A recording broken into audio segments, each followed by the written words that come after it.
첫 번째, 내담자의 증상 자체보다는 증상에 대한 내담자의 태도에 관심을 둔다.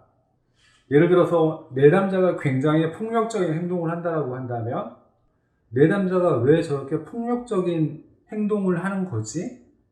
그 사람의 마음에 관심을 둔다는 것이죠. 그 마음을 태도라고 합니다. 태도에 관심을 두고요. 자유와 책임을 강조한다. 자유와 책임이 없는 자유는 아무도 통제를 할 수가 없기 때문에 무서운 결과를 낳을 것이고요. 본인이 스스로 선택을 하고 본인이 스스로 책임을 져야 된다. 자유와 책임을 강조를 하는데 문제가 있는 사람들은 자유만을 얻으려고 하고 책임을 지지 않는 성향이 있을 겁니다. 이런 사람들은 당연히 문제겠죠. 세 번째 특징을 보면 내담자의 상황을 고려를 해서 가장 적합한 상담 기법을 창의적으로 사용한다. 실존주의 상담에서는 특별하게 정해진 상담 기법이 없이 모든 상담에 대해서 열려 있습니다. 내담자의 상태에 따라서 필요한 경우에는 정신분석에서, 필요한 경우에는 개인심리학에서 자유롭게 창의적으로 사용을 합니다. 실존주의 상담의 기본 과정을 한번 살펴보면 첫 번째, 인간의 불안의 원인은 시간의 유한성과 죽음에 대한 불안에서 기인한다. 사람이 살아갈 수 있는 기한은 유한하고 시간이 흘러갈수록 점점 나이를 먹게 되고 그러면 사람이 조급해지고 불안해지게 되죠. 모르는 것은 언제나 항상 인간을 두렵게 하기 때문이죠. 그래서 이러한 문제 해결 방법은 인간 존재의 참된 의미를 발견하는 데 있다. 시간의 유한성과 죽음에 대한 불안 때문에 불안해하는데 이러한 불안을 없애려고 하면 인간 존재의 참된 의미를 발견을 하면 불안이나 이런 것들을 없앨 수 있다고 보는 것이죠. 세 번째 기본 과정을 보면 인간은 책임, 존재 의미, 가치에 대한 선택을 자신이 할 수 있다고 믿는다. 프로이드의 이론과 비교를 하게 되면 이런 부분은 확실하게 틀립니다.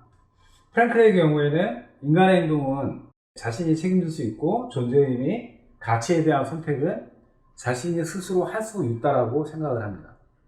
선택을 할 수 있다는 것 자체가 무의식에 의해서 행동한다는 것을 반박하는 내용이죠.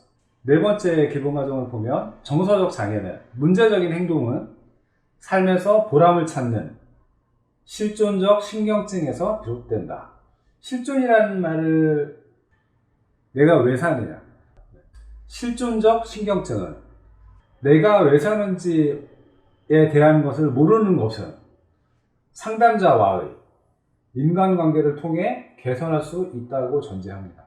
죽으려고 하는 사람이 제대로 된 조언을 해줄 수 있는 상담자를 만난다고 한다면 그 상황이 개선될 수 있다고 믿습니다. 너무 인명 경시 풍조도 강하고 이러한 세상에서는 실존주의 철학도 잘 맞는 것 같습니다. 그래서 실존주의에서는 네 마음대로 하되 책임을 져야 한다고 강조를 합니다. 인간의 문제가 있는 행동의 원인은 인간의 삶에서 보람을 찾는 능력이 없어서 나타나는 실존적 신경증 때문이다. 상담의 목표를 살펴보겠습니다. 내담자가 자신의 상태를 왜곡 없이 인식하고 두 번째, 피해자의 역할에서 상담을 통해 그 상태에서 벗어나는 것을 도우며 내담자가 삶의 목표를 찾을 수 있도록 조력하는 것. 삶의 의미를 잃어버린 사람에게 어떻게 조력을 할 것인가. 그 부분이 실존주의 상담의 주요 내용입니다. 자, 어떻게 상담을 해주는지 한번 살펴보면 실존주의 상담에서는 자유와 책임, 그 의미에 대해서 내담자에게 알려주고 두 번째, 삶의 의미. 문제가 있는 사람들은 이전에 조금 제가 언급했다시피 어차피 죽을 거라는 거죠. 그러니까 그 과정은 아무런 의미가 없다고 합니다. 하지만 실질적으로 인생에서 중요한 것은 죽음이 아니라 그 과정입니다. 그 과정 동안에 저희가 즐거울 수도 있고 행복할 수도 있고 그렇기 때문에 세 번째는 죽음과 비존재. 죽게 되면 아무것도 남지 않죠. 이런 것에 대해서 인간은 굉장히 두려워합니다. 하지만 이 세상에 안 죽는 사람은 아무도 없거든요. 돈이 많은 사람도 죽고 불행한 일이긴 하지만 아주 어린 나이에도 죽습니다. 그것은 자연의 이치이고 인간은 결국에는 다 누구나 그렇게 된다라는 것. 결론적으로는 그런 것 때문에 불안해할 필요는 없다라는 거죠. 제가 지금 이렇게 강의를 하고 있지만 내일 어떻게 될지 알 수 없는 거거든요. 그렇다라고 해서 오늘을 막 살 수는 없잖아요. 네 번째, 진실성.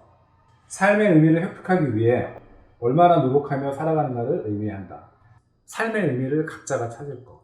저 같은 경우에는 어떤 내일 조그만 즐거움만 있다라고 하면은 저는 살 수 있을 것 같아요. 죽는 사람들은 그런 것조차 없는 거죠. 그래서 프랭클의 이 실존주의 상담에서는 기본 가정을 이해하시고요. 문제가 있는 행동의 원인은 삶의 보람을 찾는 능력이 없어서 나타나는 신경증이라는 거 이해를 하시고, 실질적으로 시험에 출제가 될 수 있는 부분은 실존주의 상담에서 중요시하는 궁극적인 관심사, 삶의 의미를 잃어버린 사람들한테 알려주려고 하는 내용, 이 네 가지가 주요 내용이라고 보시면 됩니다.